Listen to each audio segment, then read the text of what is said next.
Okay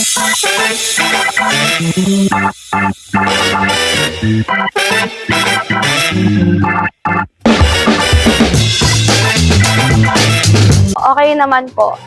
Recovering from pagod, ayun.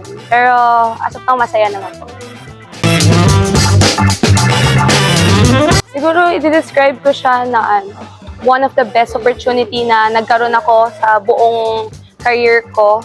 Kasi sobrang dami ko natutunan and ang mga kasama ko doon, mga veterans na po. Like Ate Gia po, Ate Ea, yan, sila Ate Angel, mga younger generation and yung mga naunang generation.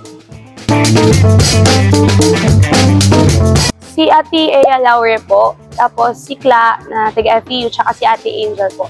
Lahat naman din po, Ate Bella, Ate Gia, yan.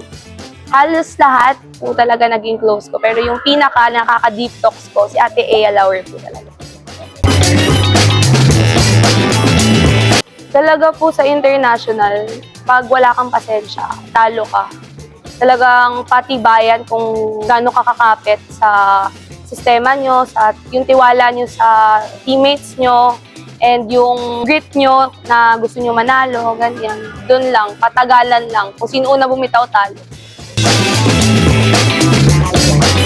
Yung pinaka hindi ko makakalimutan po, yung semis po namin nung AVC. Kasi si Ate Ea po, hindi po siya pinasok nun mga unang sets.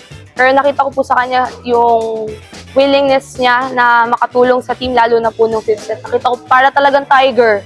Talaga. So parang in-admire ko po talaga siya nun. And parang sinapuso ko na din na every time na papasok ako na 5th set, I'll try to do the same na hindi ako magpapatalo kasi it's now or never pala.